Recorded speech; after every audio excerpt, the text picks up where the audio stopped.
Good evening. Welcome to another edition of Live from Region number 2. Just go ahead and share the live. We had some technical difficulties, hence the late start, but I see a number of persons have been waiting on me. Tiffany Daniels, good night, all the way from the Northwest region. Good night to the folks from Northwest. Lily Arthur, always here. Tim Ford, and Web, good night. Good night. No sound. I hope that you're getting the song now. I hope that you're getting the song now. Glendon Tony, watching all the way from Maryland. Good night to you. Good night to all the folks that are now coming in. Please go ahead and share the live. We got a number of subtopics. Of course, the topic tonight is an emerging apartheid state. And you know the PPP doesn't like that term, the term apartheid. So just go ahead and share the live. Okay, Jason Adams, good night to you. Loud and clear. All right, got you.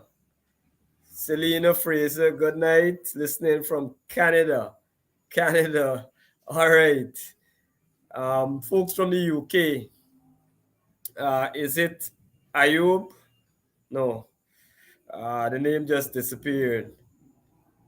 All right, folks coming in from UK, Bartika in the house, Judith David, Bartika in the house tonight.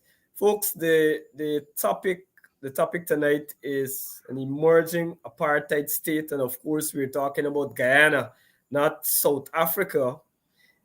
You would know that the term would have been derived from what was taking place in South Africa from, I believe it was the early 1900s, 1940s, around 1948.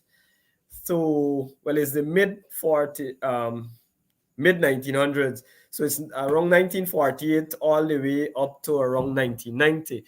So the term apartheid state is actually, the term comes from, it's an African word, and it means to be apart, and it would have been derived from South Africa and Southwest Africa, now known as Namibia, I believe, where you had a majority of Africans being ruled and discriminated against by the whites or non-blacks, who were the minority, and they used the arms of the state, they used the law, legislated laws, etc., to control the people of Africa and to discriminate against them. Good night, Miss Aziz. Always happy to see you. Good night to you, Miss Aziz, all the way from Berbice.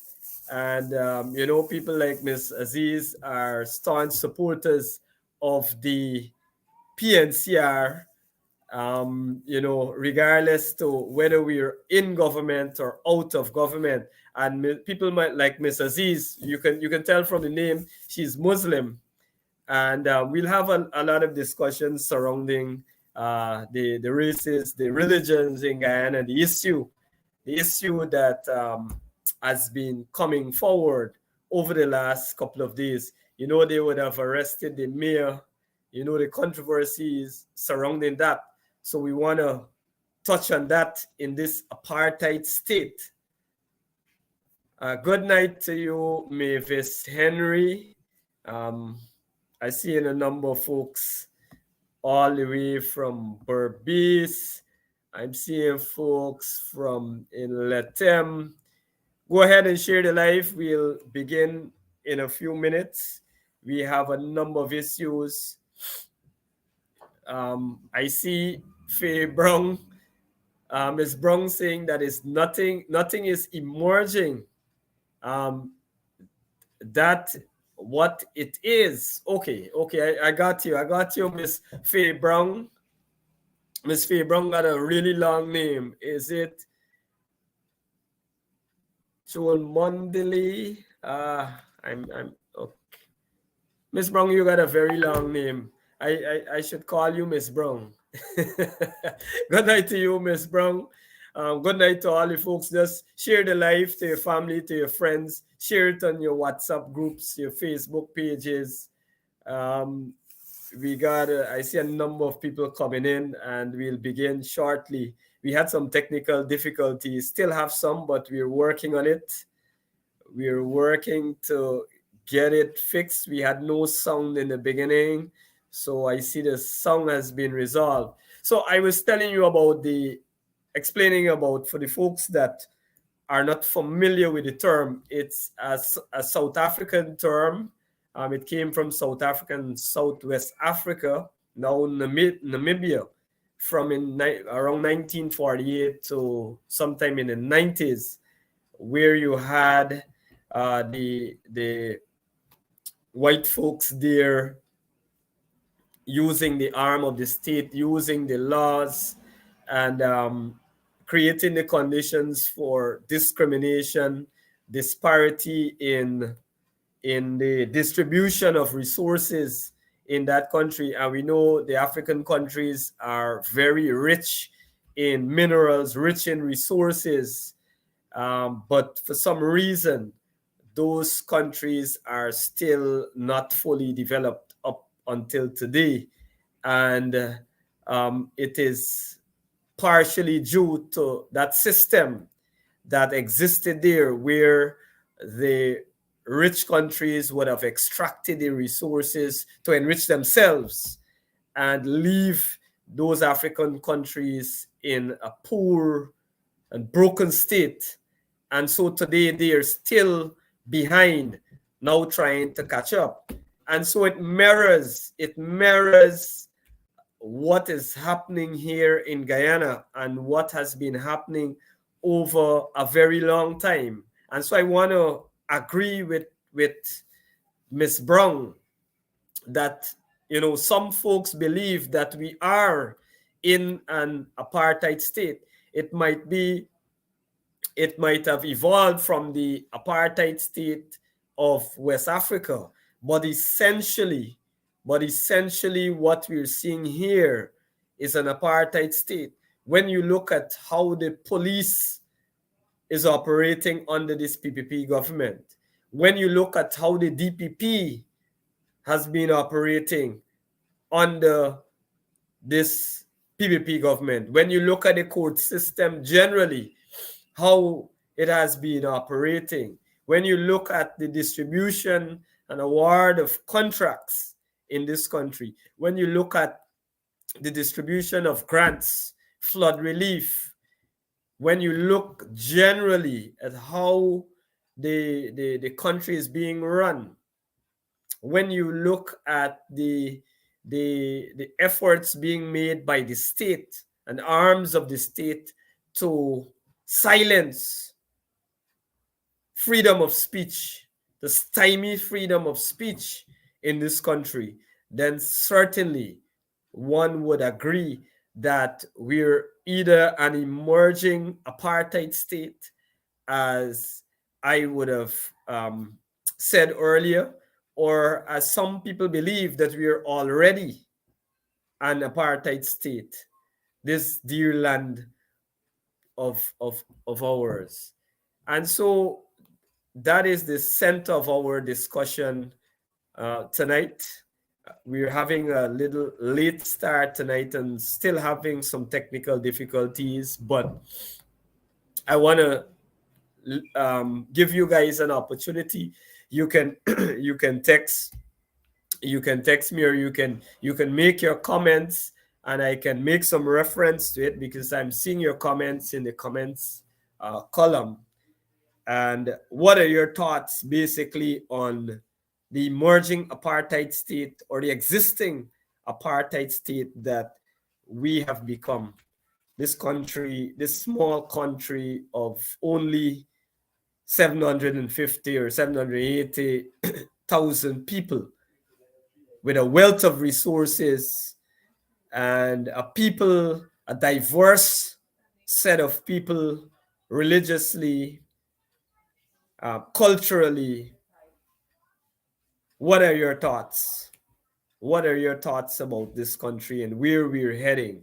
And especially in the context of us having oil, having newfound wealth, billions upon billions coming in, with a government that is now trying to downplay it and awarding and distributing the resources of the country in a very partial manner and in a manner which will not serve all of the people of this country.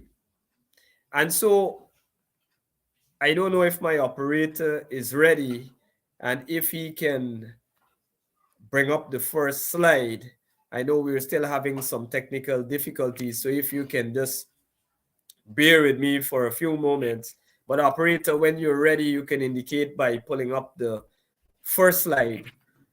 And so we want to have a discussion on the events that would have transpired in the last few days surrounding the mayor of Georgetown.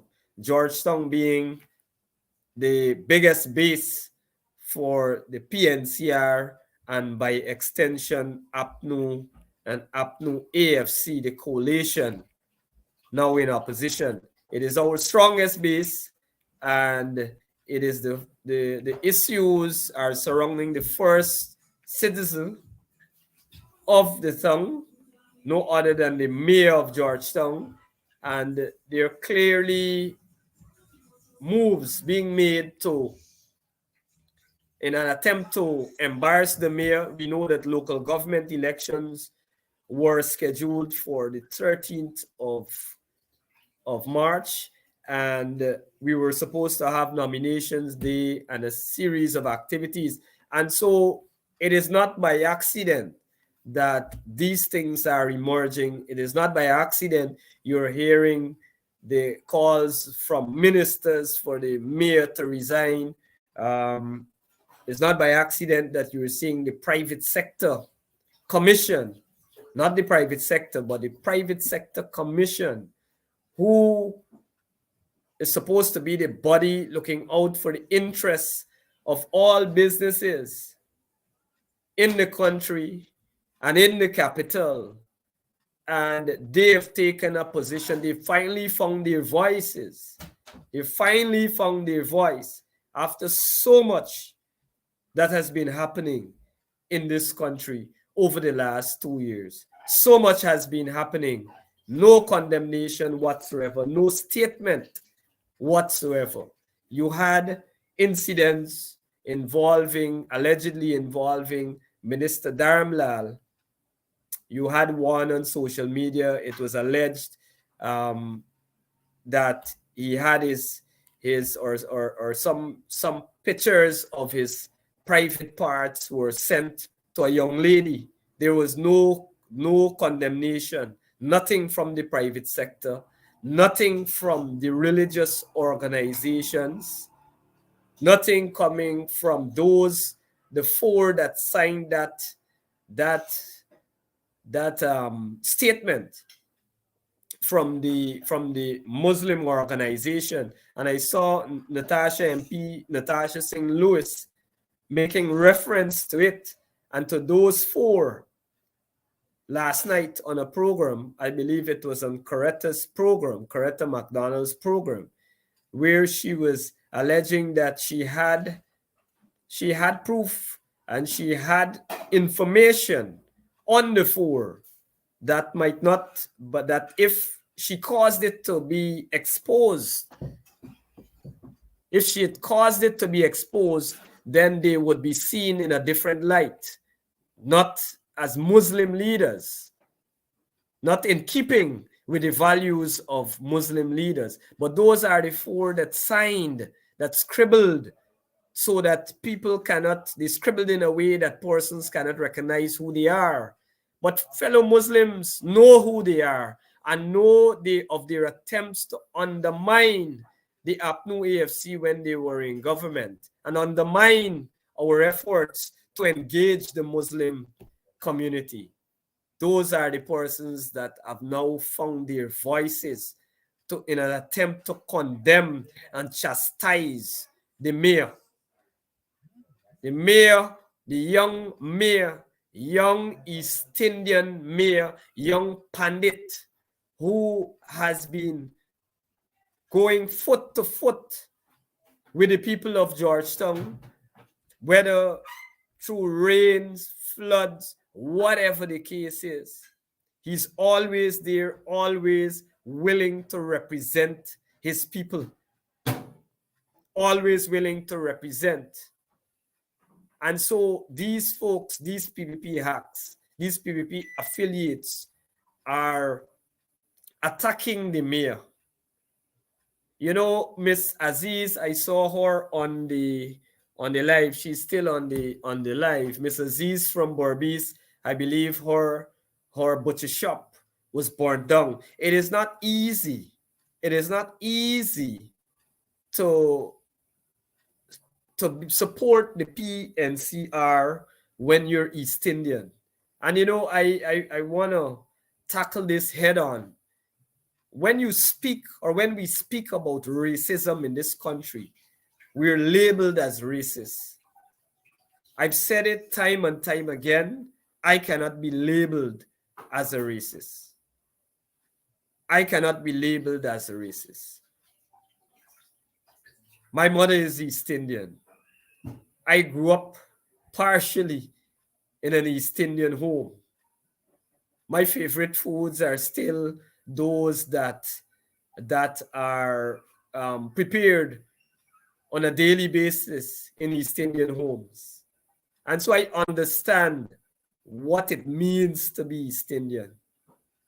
I also understand what it means to be Afro-Guyanese. And so I understand what it means to be discriminated against. You know, I met with some diplomats just recently, and we were having a light chat, and I explained to them that while I was one of the top students graduating as a mechanical engineer, it was back in 2009, I would have applied to an organization, a really big organization, which we all knew that, you know, pays well for young engineers. And I graduated with a distinction in mechanical engineering, right at the top of my class with a few others. I believe there were 3 persons that had distinction in that year. And I was denied employment. The person who was employed did not even graduate at that time. And I'm not casting any shadows on him. I believe that he was brilliant enough. He was doing mechanical engineering. I don't know whatever were his difficulties, but he had some outstanding courses at that time. And you had a young Afro, well, I'm perceived to be Afro, my mother is Indian, but whatever you perceive me to be, I was placed,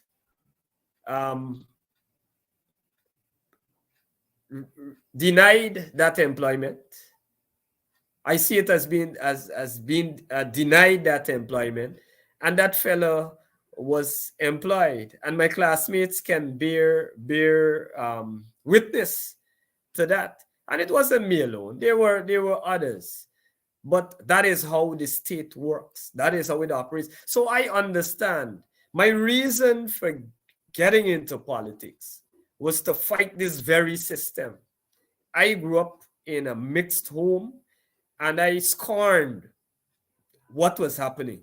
Here in Region 2, you, as a young boy, would have walked into the RDC, other places, and when I looked at the balance in those organizations, I didn't like it. When I looked at the opportunities being given to young people, I didn't like what I saw. And so I sought to get into politics. I thought that getting involved in politics, and I saw the PNC as a home, as a party with values, as a party that stands for all Guyanese, and I decided to join the PNC. Of course, it was the PPP in power. Majority of my life, um, growing up, they were in power, and I resented the racism, resented the discrimination then. And so I decided to get into politics to fight exactly what is happening now. So I must speak on this topic. And people like Ms. Aziz and others know fully well and understand what it means to be of East Indian background and support the PNC. They know of the struggles. They know of the victimization. It is not easy when you're East Indian to support the opposition. The PPP believe that they have that birthright, that title, that power over East Indians in this country. And so they must support only the PPP. And if they support another party, they must be condemned, they must be victimized, they must be chastised, they must be brought in front of the courts, the rights must be violated. That is how the PPP operates. You didn't see any of that happening over the last 5 years. If it did, and it was brought to the attention of the administration, it was dealt with condignly. That is why the police force operated in a more professional manner. The APNU AFC administration had a no-nonsense policy towards discrimination, towards certain things. And so it is heart-wrenching when you look at what is happening, what has happened over the last couple of days and over the last 2.5 years since this PPP took office. They sent home over 2,000 Afro-Guyanese and Indo-Guyanese who were perceived to be APNU AFC supporters. On screen, you're seeing the mayor of Georgetown. He's an East Indian Guyanese or Indo-Guyanese, along with Sherrod Duncan, Ganesh Maipal. A lot of Indo-Guyanese support the PNC and support the APNU AFC, but they're afraid of exactly what is happening here, exactly what we see happening to the mayor. And the mayor is someone of stature. He's the first citizen of Georgetown. He's the first citizen of Georgetown.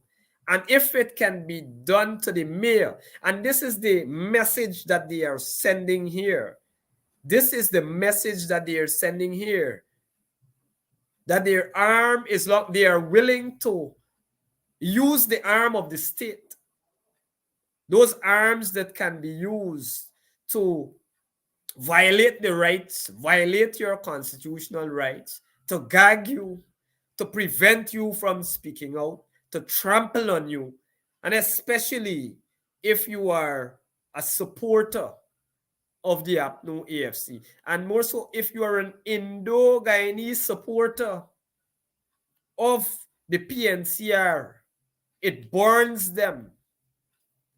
You know, the PNC is not supposed to have Indo-Guyanese supporters or persons promoted by the PNCR. When we would have appointed this mayor, all sorts of things, nasty things they had to say about him. And they continue to say while they were in opposition and now they're in government. This mayor would have reached out to them from the outset. He would have reached out to them. He tried to reach out to Ali. He tried to reach out to Edge Hill. He tried to reach out to Dharmlal, who is the local government minister, so that there can be consultation in this one Guyana. Ali goes on and preaches about one Guyana. But when you look at his actions, it is just, he just preaches this one Guyana and takes photos for the photo opportunity. But there is no one Guyana in what Ali and his government has been doing over the last 2.5 years. Now, the mayor and operator, if you can pull up the slide, the mayor, the mayor, for the folks that might not understand the issue, Georgetown is governed by a mayor and town council who has the legal right to to to manage the affairs of Georgetown. They are the local governance, the local government. They were elected by the people of Georgetown to manage the affairs of Georgetown. So this is the affairs of the people of Georgetown. Now on screen, you see the mayor engaging vendors in the wee hours of the night. He could have stayed with his family. He could have stayed in his bed, but he chose to go out there to deal with this problem, along with the leader of the opposition, out there supporting the man, giving support to the people. This is New Market Street. New Market Street. Now, New Market Street does not fall under the purview of the central government, but it falls under the direct control of the mayor and town council. And so there is a vending problem. This is not a new problem. If we go back to the records way back in 2011, under the PPP government, you would have seen that they bulldozed these very vendors, or maybe different vendors before. But people are vending because there is a reason for it. There is a reason why these people are vending out there. There aren't enough job opportunities out there. And these people choose vending so that they can have a livelihood, they can support their families, they can support themselves. That is why they're out there. These are mostly women, single mothers, single parents. Where is the Minister of Human Services? Where is her condemnation? Where is the condemnation from all the different organizations? Is this the one Guyana? Is this the one Guyana that Irfan Ali is talking about? So the government, after refusing to consult with the mayor, after he has been reaching out, writing, he wrote, even the Minister of Sports,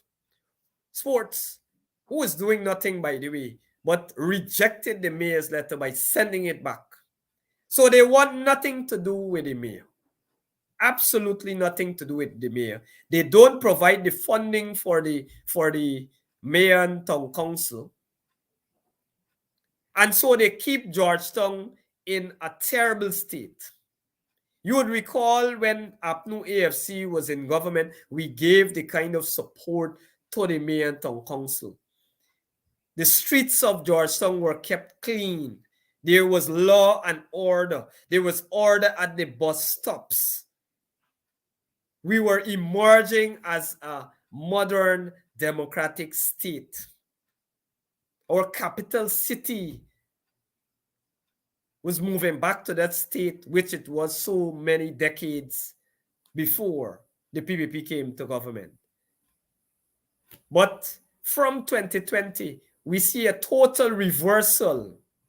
And the government has signaled their intention from the onset that they will not work with this mayor, they will not cooperate with the APNU AFC. When they were in opposition, they refused to go to any meetings. Their councillors, Jagdeo and others, ordered them not to attend these meetings. Their general secretary and leader, Jagdeo, ordered them not to attend local government meetings.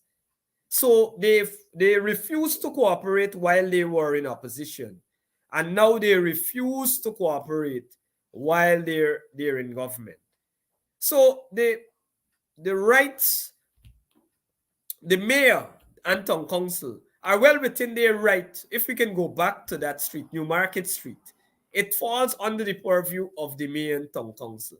And so there is a vending issue there, and the mayor attempted to consult with the government after they would have issued an order, consult with them, letting them know that this falls under the purview of the township. And so they will deal with it.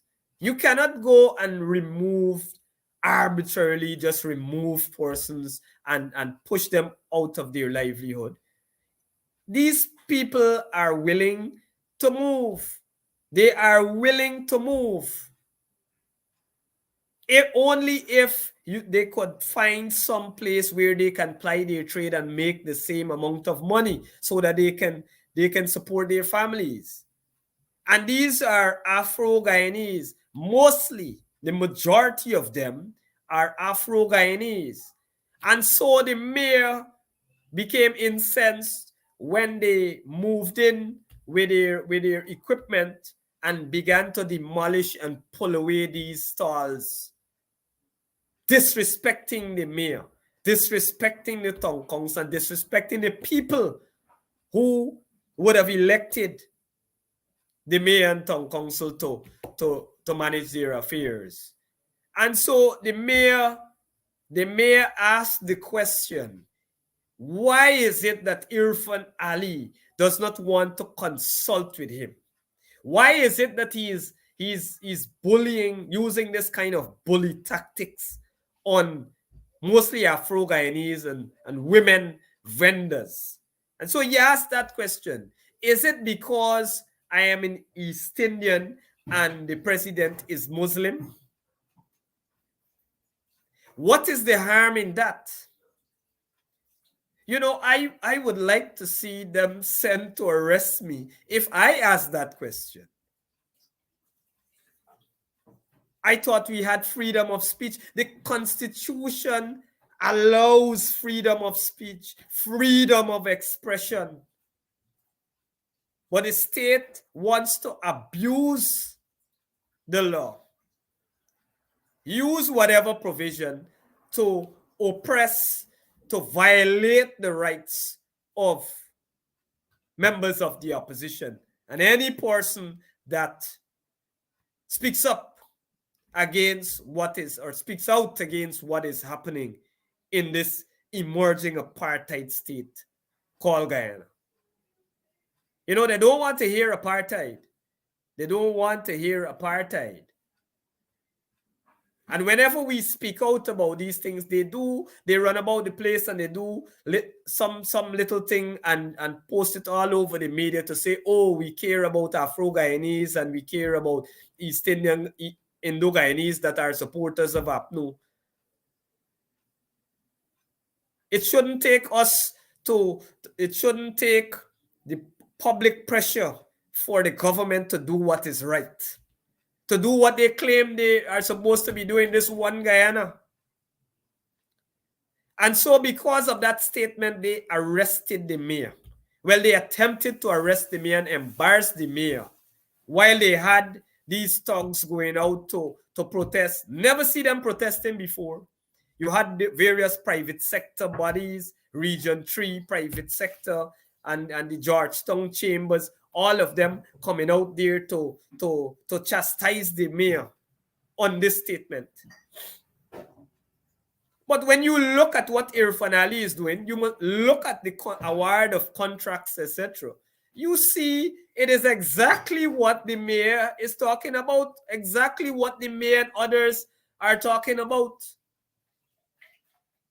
They should produce the names of all the contractors that got contracts over the last 2.5 years. But we'll come to that. That is another topic for discussion later in this program. And so they moved in at City Hall to arrest the mayor. They didn't make any arrests for paper shards being executed just not far from the residence of the president on Main Street, where you had all the cameras They didn't make any arrests. They didn't arrest Charandas. For all we know, he might still be on the job after abusing that Indian woman. And then Ali comes and say, well, you know, I talked with Charandas. I had a talk with him, and he's agreed to resign. We begging Charandas. We begging him. We didn't arrest him. We didn't arrest him. You had the police arresting that lawyer who asked her client, Tamika Clark, not to speak, to exercise his constitutional right, and she was wrongfully arrested. And when they tried, when she tried to file criminal charges against the police, what happened? The DPP threw out those charges. And so the lawlessness in this country can continue. And that is what happens when you have an apartheid state. These are elements of an apartheid state. Abuse of state power, abuse of the arms of government, abuse of the court system and the judiciary, abuse of the police force. And so they went to City Hall to arrest him, and vendors, you know, they thought that they were doing something bad to the mayor. But they actually revved up support. And if they weren't careful, the entire Georgetown could have been out there. And so members of the opposition and supporters, vendors, all came out to support the mayor, to support him. Even Muslim persons, they claim that he made this so egregious comment against Muslims by asking if because he's a Hindu and Ali is a Muslim. Even a Muslim brother came out. Operator, if you have that slide, if you can locate that slide. Even a Muslim leader came out and hugged the mayor and showed his support. And I say kudos to that individual. You know, all of us aren't brave as he was to come out, or he is. Yes, Muslim brother along with the leader of the opposition, they hugged the mayor. And I say kudos to this gentleman. Kudos to this gentleman. He has been following the true teachings of Islam. Even if you were hurt by that statement, Islam teaches us to forgive. And so we don't come out lashing out after the mayor apologized. Frankly speaking, I don't even know why he even had to apologize. But you don't come out bashing the mayor after he would have apologized. You give the brother some support. But these are all PPP hacks sent for one purpose. These are persons who obviously are benefiting and have benefited from the government. And so because the government controls the resources, they have to be like little minions, doing whatever the government says. And so the mayor was in court today. If you can show the slide, operator. The mayor was in court today, and they had him behind bars as if he was a common criminal, you know, a thief or a murderer. That is a disrespect for an Indo-Guyanese who does not support the PPP, a prominent Indo-Guyanese, and you have him behind bars. You have him behind bars along with the member of parliament, Sherrod Duncan. God knows what Sherrod even did to be behind bars. I guess his program is the problem. But anybody who speaks out, whether you're Indo-Guyanese, Afro-Guyanese, this is what they do to you. But we will continue to fight. We will continue to stand up. We will continue to have our voices heard against this emerging apartheid state. And you know the funny thing that occurred today? The prosecution went before the magistrate, the chief magistrate, and when asked what are the reasons for bringing these charges, they could not have answered. They could not have answered what were the reasons. The prosecutor was dumbfounded. Maybe he didn't even want to prosecute, but because of the directives by the government, he had to do it. So I understand police officers who are looking, and I know you look at these programs and you give us support. You have got to begin to resist these unlawful acts. Police officers, you have got to begin to resist the state. You have to begin to resist these illegal orders coming down from, even if it means it's coming from the president. Once it is illegal, nobody can give you an illegal order. And you have got to begin to resist these attempts. And so they had him about 45 minutes there waiting to be told the case had to be adjourned and then called again for them to hear the reasons why. And the reasons are still laughable. The reasons are still laughable because he asked the question. The prosecutor actually read that statement in court. The mayor said, ask on the television on a user computer device to incite racism, and when asked what was the act, he read what the mayor said. Ask Irfan Ali if it's because he's a Hindu and he's a Muslim, that is why this thing is happening.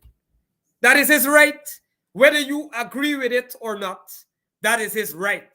We can disagree with the mayor. We can disagree with him and say, this was an insensitive thing to say, whatever. Personally, I don't disagree with him. And as a party, we stand behind our mayor. And we will continue to give him the support he deserves.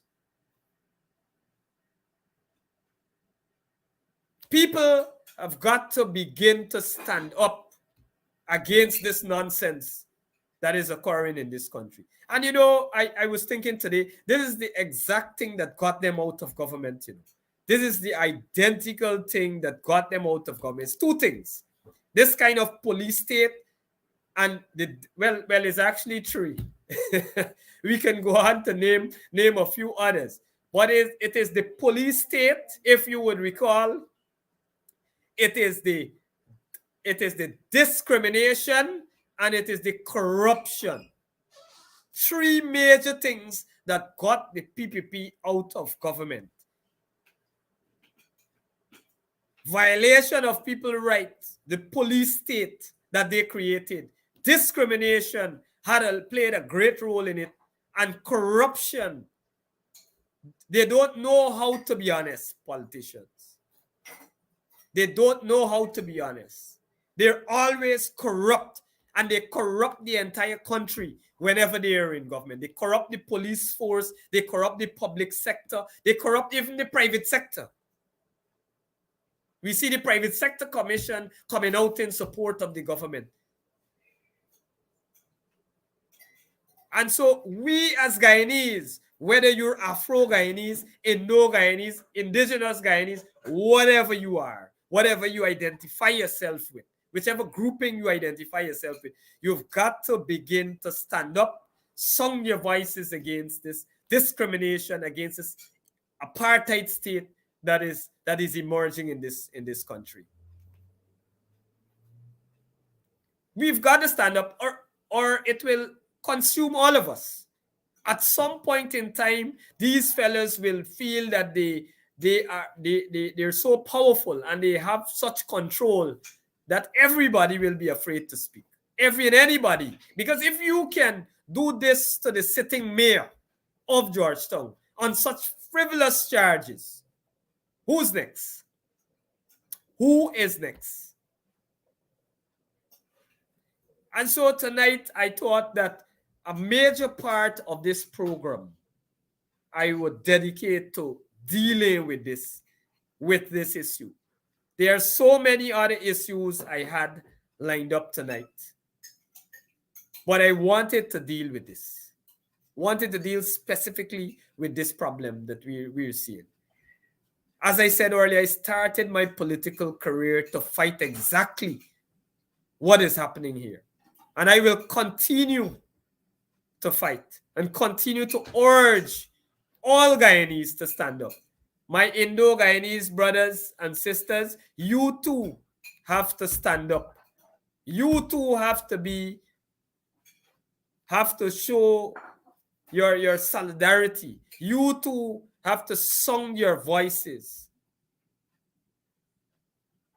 Because at some point in time, it will reach to your doorstep. It is only a matter of time. We want to see peace, love, and unity in this country. We must come together as one people, one nation, aiming for one destiny.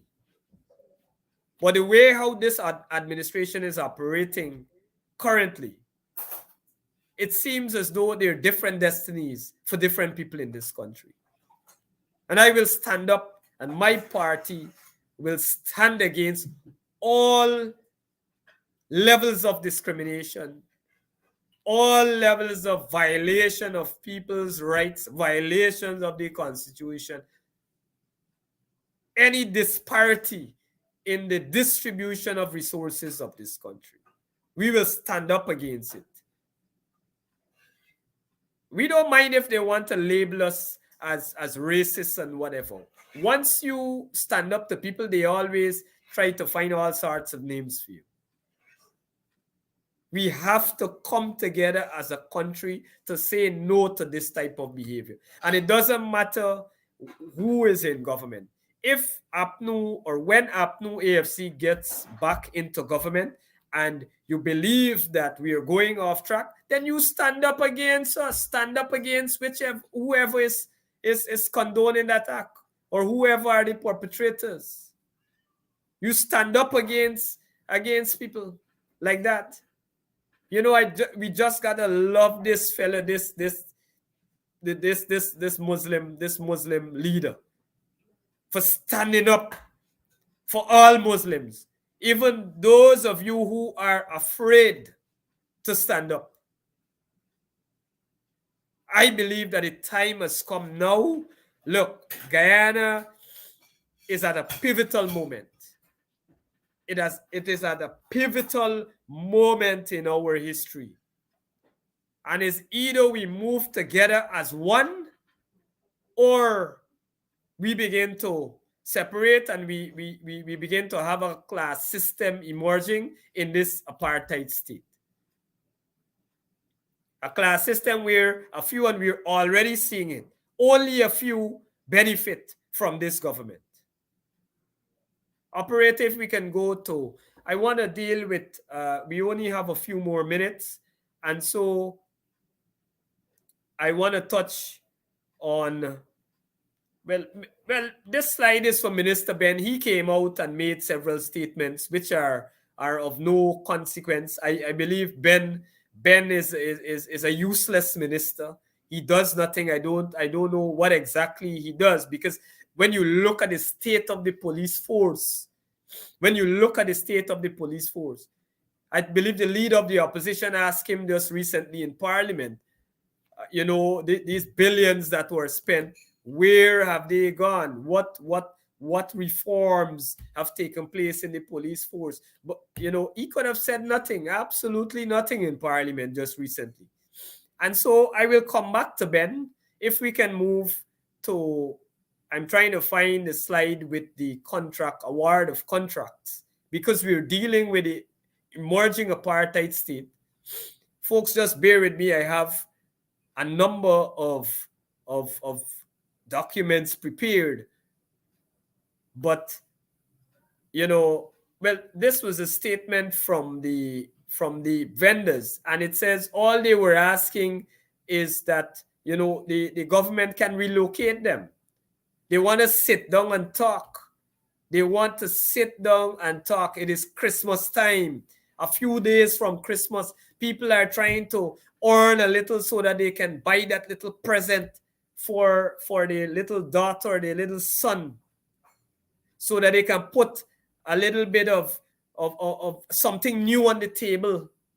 Something that you don't, people wait until Christmas time all year, they can't afford it, but people throw their belly out to put something extra on the table so that they can please their family in this joyous season. But now they move and try to bulldoze these people. All they're asking for is to sit down and talk and to work out something. Operative, you can pull out that slide, how they dealt with the people at Monrepo.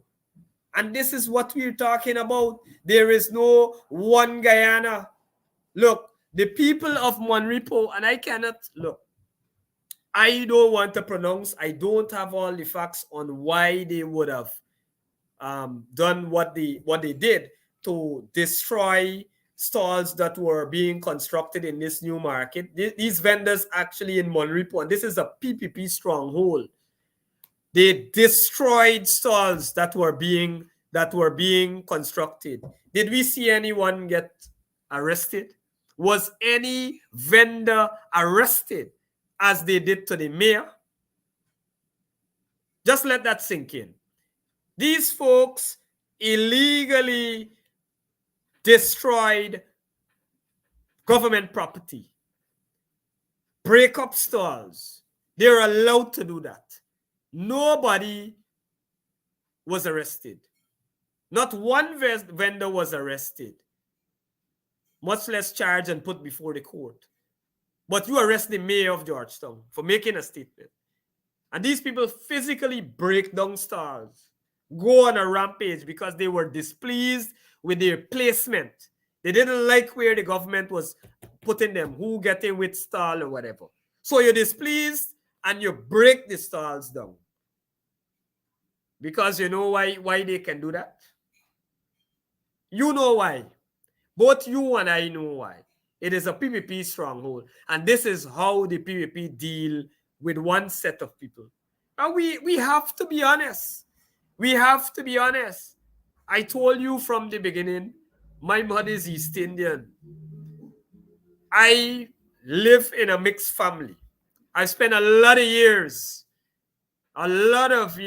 growing up in an Indo-Guyanese family. I understand what it means to be Indo and what it means to be Afro.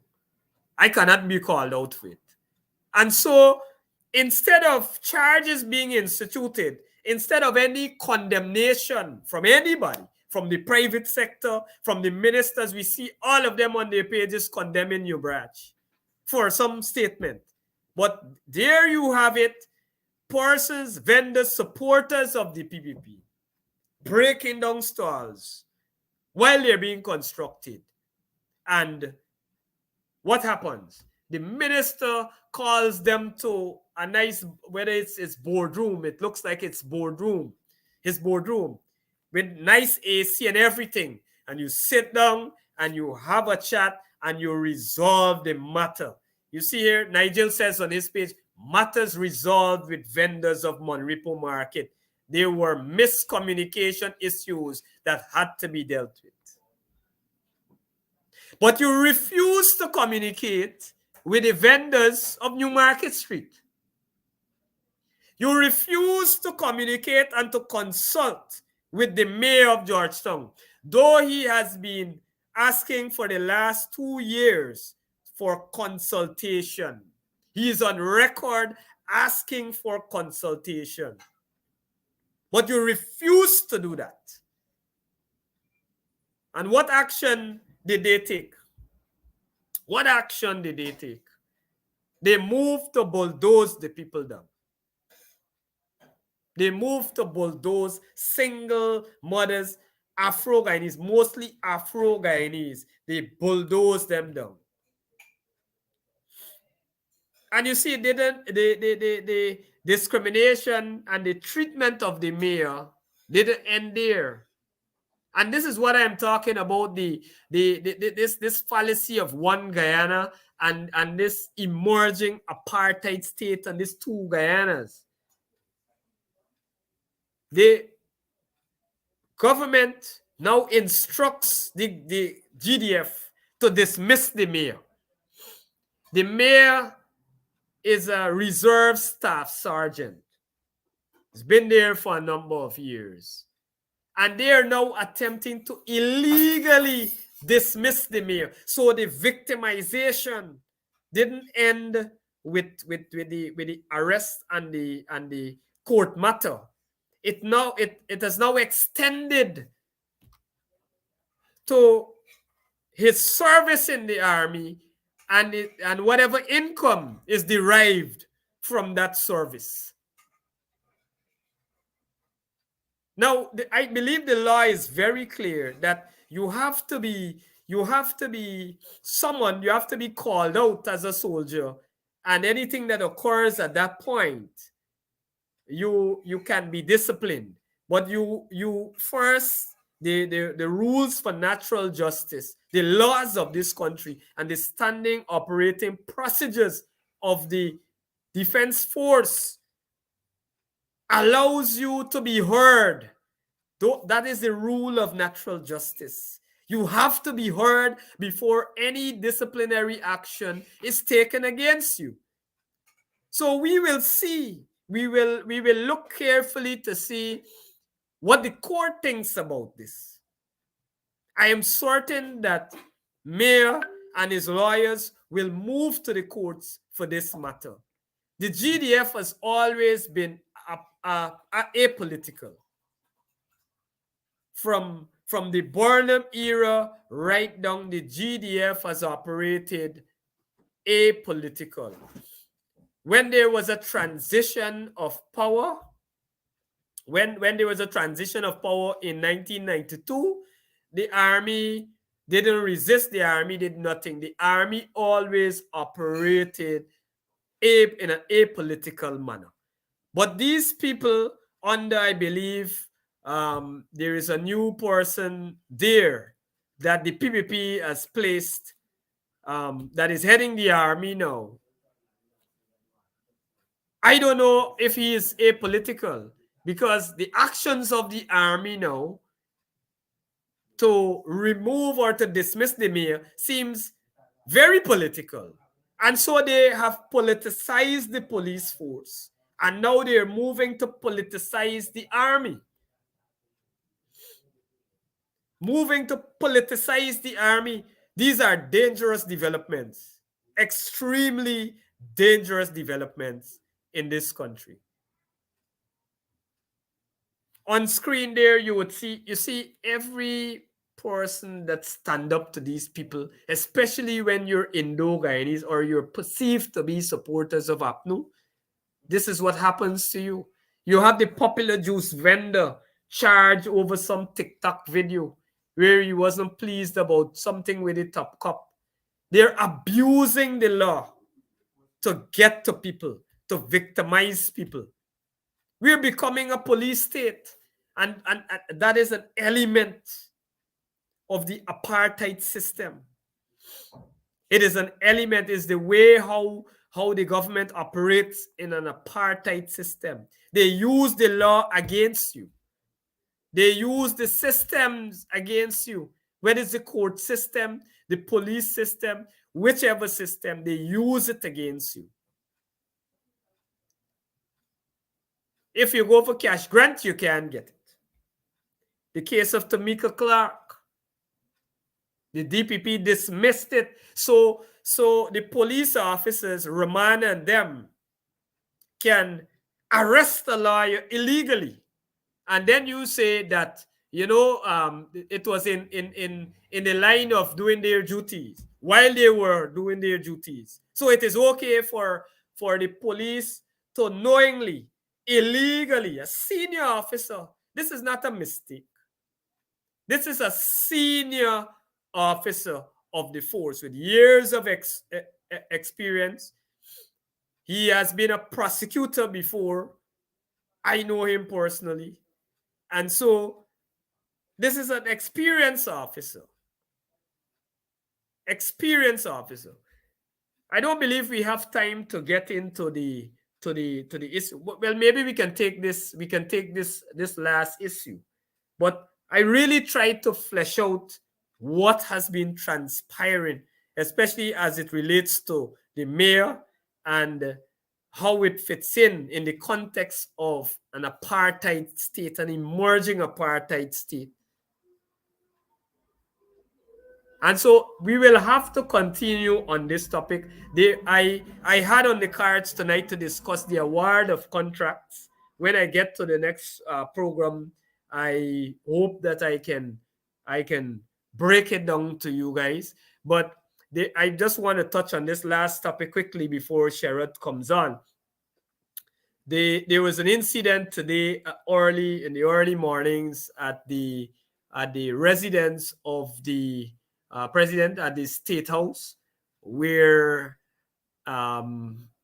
someone would have asked a guard to see the president. He wanted the president, and he allegedly brandished a knife and dealt some stabs to unfortunately to the officer on guard there, severely injuring that officer. Our thoughts and prayers is going out to that officer and his family.